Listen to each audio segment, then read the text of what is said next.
Kita masih lagi memberikan tumpuan dan juga fokus kepada pencapaian 100 hari aspirasi keluarga Malaysia. Dan ini saat yang ditunggu-tunggu. Rumah kita sendiri, KKMM, bersama dengan kita di studio senyum lebar. Sebab apa? Menang pula KL City. Assalamualaikum. Yang hormat Tan Sri Datuk Seri Perdana Anwar bin Haji Minister.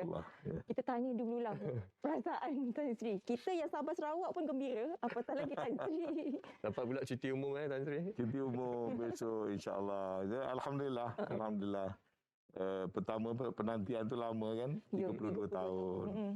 Yang keduanya pula kebetulannya ini siri ke-100.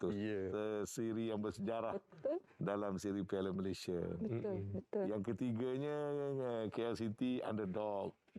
Ya, banyak yang kata KL City tak boleh menang dengan Unity. Ada yang macam-macam lah. Tapi terbukti jurulatih dan pemain-pemain telah melakukan sesuatu yang memeranjatkan semua. Betul. Tapi macam saya katalah, bola tu bulat. Bila masuk dalam padang, anybody's game. Dia boleh. Ya, siapa-siapa boleh. Dan bergantunglah antara satunya skill permainan, tapi juga taktikal dan strategi yang diaturkan. Betul. Dan itu nampaknya KL City menjadi. Alhamdulillah. Kabar gembira ya Tan Sri berkenaan dengan edisi khas 100 ke 100 tahun ini. Jadi kita hari ini nak berbicara berkenaan 100 hari aspirasi keluarga Malaysia. Mungkin untuk permulaan ini Tan Sri boleh terangkan berkenaan aspirasi 100 hari keluarga Malaysia khususnya untuk Jemaah Menteri ini.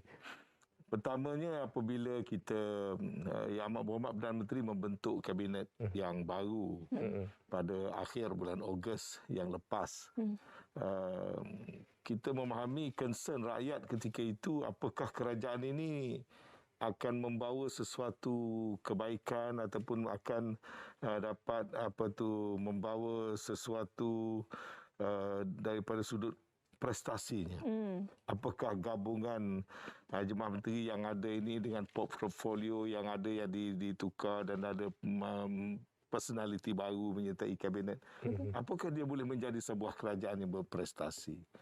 Lalu Yang Amat Berhormat Perdana Menteri macam menyahut cabaran ataupun memahami expectation rakyat, lalu menyatakan dalam masa 100 hari pertama, kerajaan akan menyukat, akan membuat penilaian tentang pencapaian bagi setiap kementerian, khususnya setiap menteri, dengan menentukan macam KPI sendiri.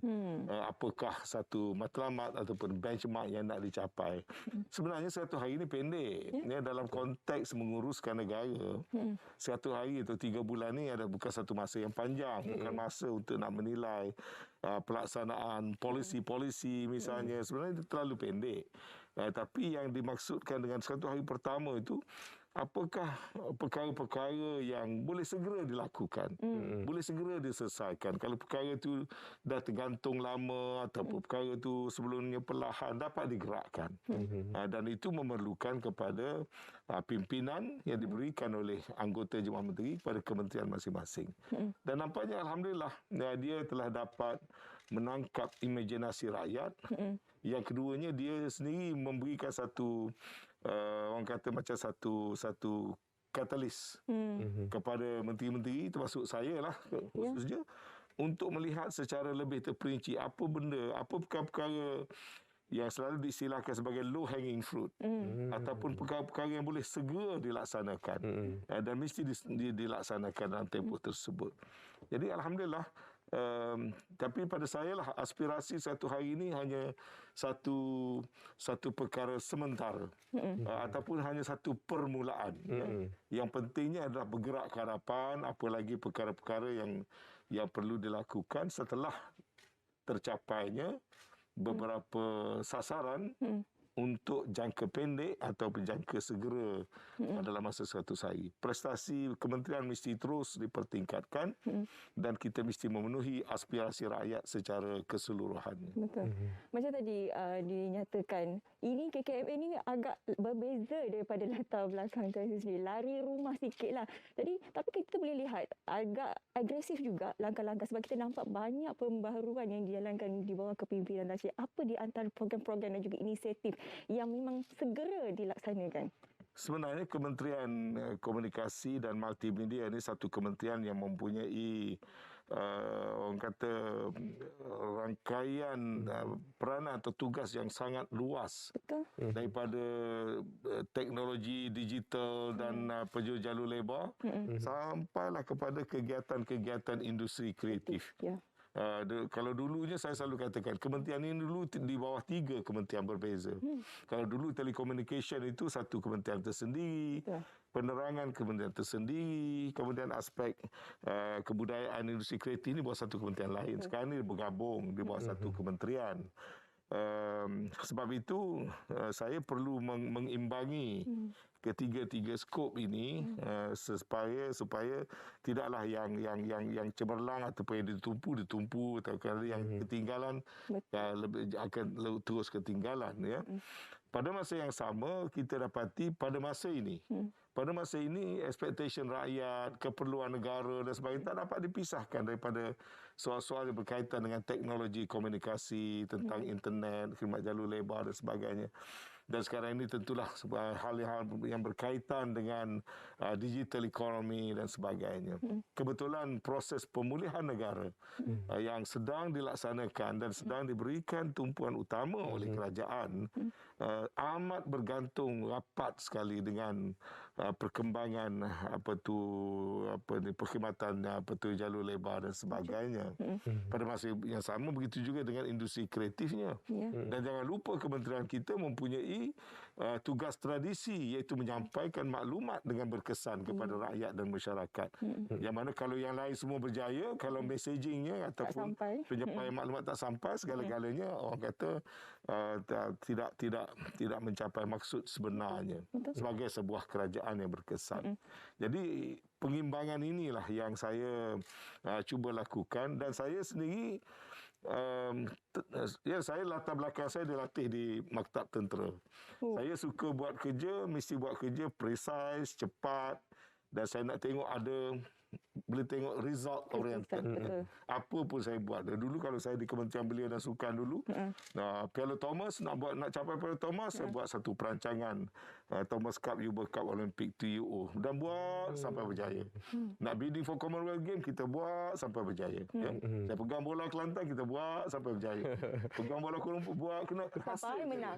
Ya? Alhamdulillah. Cakap apa sekalipun akhirnya penilaian itu adalah berdasarkan kepada result, hasil result. Betul. Jadi dalam kementerian kita ni pun begitu juga. Saya tengok banyak perkara yang kita dapat lakukan yang sebelum ni dah dibuat dengan baik, tapi kita boleh memperbaikinya lagi. Jadi kalau tengok pada 2-3 perkara yang awal yang kita pilih di bawah program aspirasi satu hari itu, kita memfokuskan kepada sesuatu yang kita boleh measure, sesuatu yang kita boleh sukat. Ada 2-3 perkara yang kita perkenalkan tu. 3 perkara yang Tan Sri perkenalkan, nyatakan tadi. Apa antara perinciannya yang boleh kita sampaikan berkenaan 100 hari aspirasi keluarga Malaysia ini dan bagaimana status pencapaiannya, Tan Sri? Dia yang pertama sekali yang saya pilih untuk menjadi asas penilaiannya ialah saya nak lihat industri kreatif segera dibuka. Betul. Ya. Sebab dah lama sangat nak buat penggambaran tak boleh, nak ke pawagam tak boleh. Jadi kesannya tu beri kepada berpuluh-puluh ribu penggiat seni dan juga penggiat dalam industri perfilman dan pembikinan konten untuk televisyen dan sebagainya terhenti semua sekali. Dan saya fikir kalau lama lagi kita dalam keadaan begitu, ramai orang bankrupt, ramai orang hilang pekerjaan, ramai orang akan menghadapi tekanan sosial, mental health dan sebagainya. Jadi saya pilih cabaran satu hari pertama, kita mahu membuka semula industri kreatif. Kita mensasarkan mungkin sampai 2,000 syarikat-syarikat sama ada terlibat dalam pembikinan filem, pengedaran filem, pameran ataupun yang menayangkan filem mesti kembali semula aktif dan menyumbang semula kepada ekonomi negara. Dan alhamdulillah langkah-langkah yang diambil, kita bawa kepada MKN, membuat perincian-perincian, kita menyusun SOP-SOP-nya dan kita memberikan taklimat kepada industri player dan sebagainya. Dan sekarang ini industri kreatif telah dapat kita buka sepenuhnya, dan sasaran yang saya kata 2,000 tadi tu yang kita capainya lebih pada 4,000. Lebih pada 4,000. Kalau pergi ke mana-mana sekarang, para pelakon, juga petugas-petugas boleh katakan tak cukup tangan. Untuk dia nak catch up dengan apa yang tertinggal, serta juga dengan peluang baru yang kita buka dan sebagainya. Dan kita meraihkan ini pada genap 100 hari itu, kita menghidupkan semula anugerah atau filem Malaysia yang ke-31 pada 10 hari bulan. 100 hari 9 hari bulan, 10 hari bulan kita masa itu kita ada festival filem. Ini satu festival untuk penggiat-penggiat filem. Jadi keseluruhan industri yang berkaitan dengan perfilman terutamanya dibuka semula, digiatkan semula. Itu yang pertama. Yang kedua, kita tahu pelajar-pelajar sekarang ni dia menghadapi kesukaran untuk dia banyak nak menggunakan data untuk buat kerja sekolah PDPR dan sebagainya.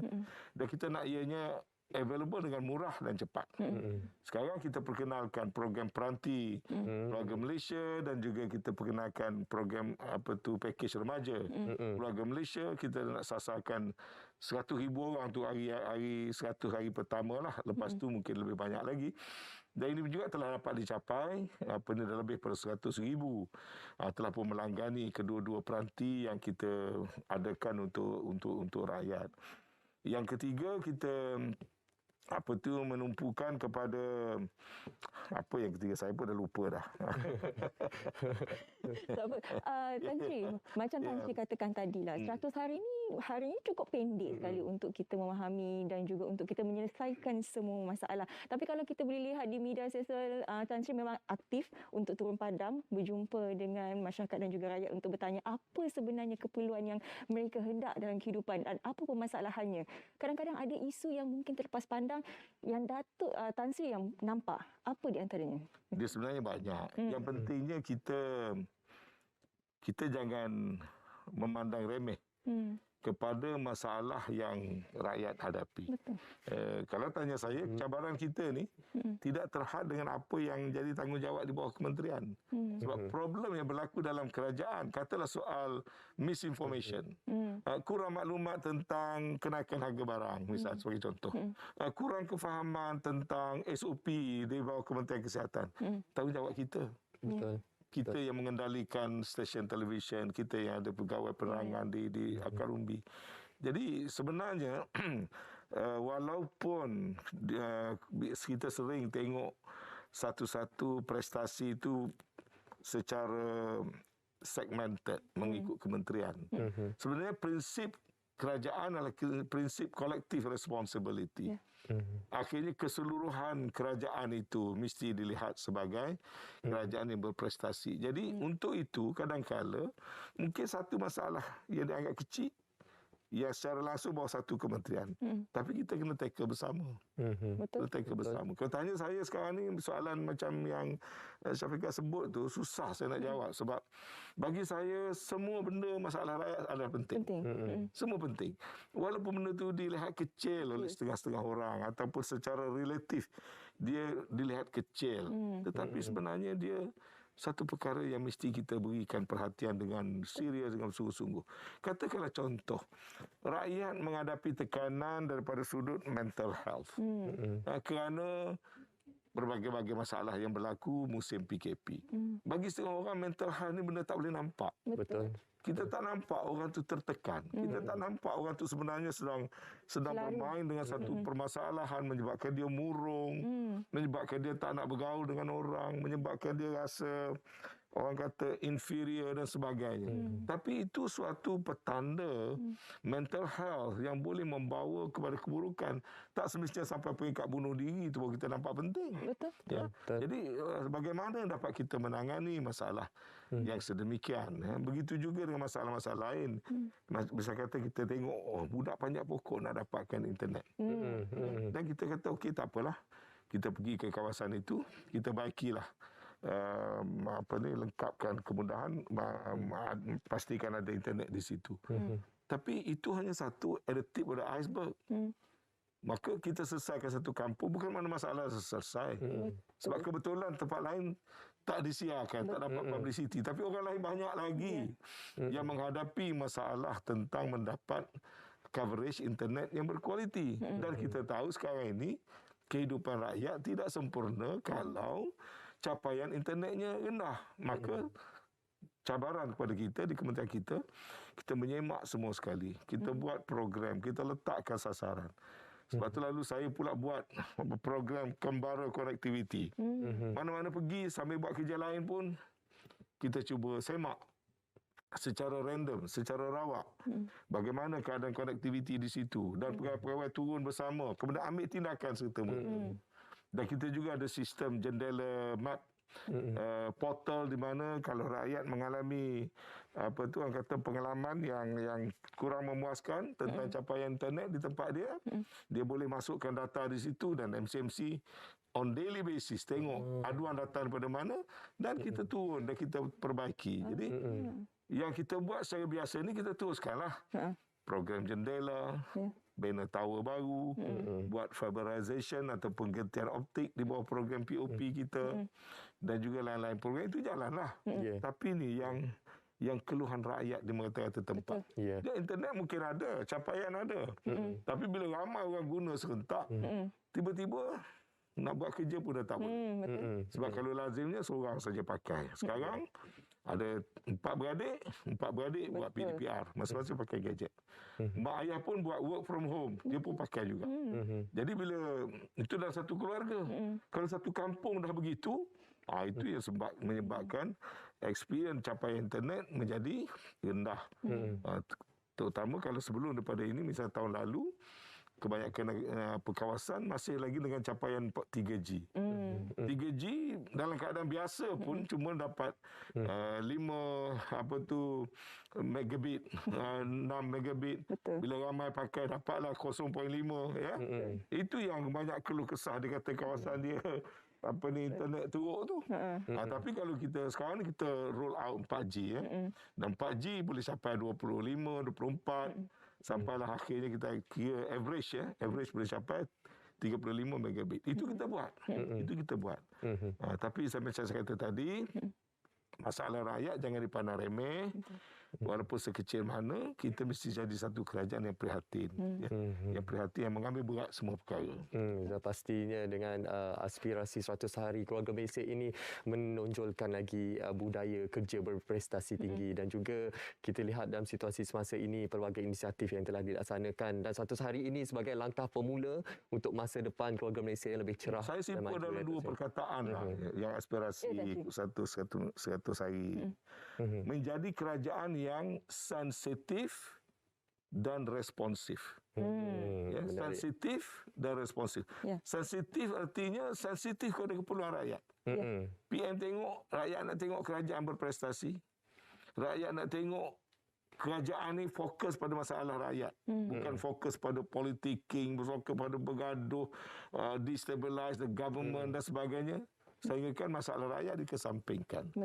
Jadi sensitif kepada pandangan yang sebegitu. Sensitif kepada sentimen-sentimen rakyat yang mahukan kita menjadi satu kerajaan yang berprestasi tinggi. Jadi dengan sentimen yang sensitif begitu, PN datang dengan perkataan keluarga Malaysia. Kalau kita dalam satu keluarga kan kita sensitif tentang keperluan adik kita, perasaan mak kita, kesusahan ayah kita dan keterhubungan keharmonian dalam keluarga kita. Kalau dua beradik bergaduh, kita abang sulung, kita tak suka tengok bergaduh. PM ambil pendekatan begitu. Jadi dilihat kita ini walaupun satu negara yang besar, tapi dianggapkan sebagai satu keluarga. Sensitif. Kemudian responsif. Responsif artinya macam doktor, dia buat diagnosis, dia mesti bagi prescription. Betul. Sensitif saja tak cukup. Rasa faham masalah rakyat, tahu kehendak rakyat dan sebagainya, tapi tak dapat bagi jalan penyelesaian.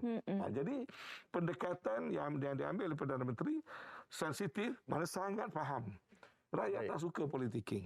Rakyat tak suka ketidakstabilan. Rakyat tak suka dah bergaduh memanjang. Baik kerajaan, pembangkang sama kerajaan tak cukup sama kerajaan, sama parti pun nak bergaduh. Misal sebagai contoh. Jadi sensitif. Tapi Perdana Menteri datang juga dengan prescription. Iaitu ambil tindakan yang bersifat responsif kepada permasalahan. Jadi kita jangan lupa ya, kerana kita ni cepat lupa. Undur balik 2 bulan 3 bulan ke belakang apa dia, di mana kita berada. Politik yang tidak stabil, kegiatan ekonomi tak boleh bergerak, PKP yang ketat, ya. Nak cari makan tak boleh, nak keluar bekerja tak boleh. Apa tu, ketegangan dalam pentadbiran berlaku, ya. Ini baru 2 bulan lepas. Kalau tengok begitu dalam masa 1 hari, Perdana Menteri dan kerajaan pencapaian ni alhamdulillah. Daripada tak stabil dah kepada stabil. Alhamdulillah. Daripada tak fokus kepada pemulihan, kita fokus pada pemulihan. Alhamdulillah. Daripada banyak industri tak dibuka, ramai tak boleh buat kegiatan, sekarang dah mula dibuka. Alhamdulillah. Dah boleh pergi ke stadium 20,000 orang. Ya, yang penting KL City menang. Ya. Dan insya-Allah besok akan ada perarakan Piala Malaysia dalam Bandaraya Kuala Lumpur. Sempena juga hari yang cuti, ya. Terima kasih kepada PM. Saya semalam dengan Datuk Seri Syaidan jumpa PM. Minta keizinan, bagilah cuti sebab saya baca dalam Facebook saya semua orang minta cuti. Kata bagilah cuti, negeri lain pun yang kata biasa ke cuti-cuti ni kalau menang piala. Setahu saya negeri-negeri lain pun hari yang berikutnya terus cuti. Jadi PM kata okey boleh cuti. Jadi bolehlah kita buat perarakan Piala Malaysia. Nanti kita pergi. Kopi yang tertentu besok. Allah. Baik. Sama-sama kita memeriahkan perarakan tersebut, tapi apa yang penting ialah pematuhan SOP untuk mengelakkan risiko jangkitan COVID-19. Terima kasih sangat-sangat kita ucapkan kepada Yang Berhormat Menteri Komunikasi dan Multimedia Tan Sri Datuk Seri Panglima Tahun Pelena Anwar Haji Musa atas perkongsian hari ini berkenaan 100 Hari Aspirasi Keluarga Malaysia. Terima kasih Tan Sri. Terima kasih. Alhamdulillah. Baik, kita nak berehat seketika. Jangan ke mana, kembali semula dalam Selamat Pagi Malaysia.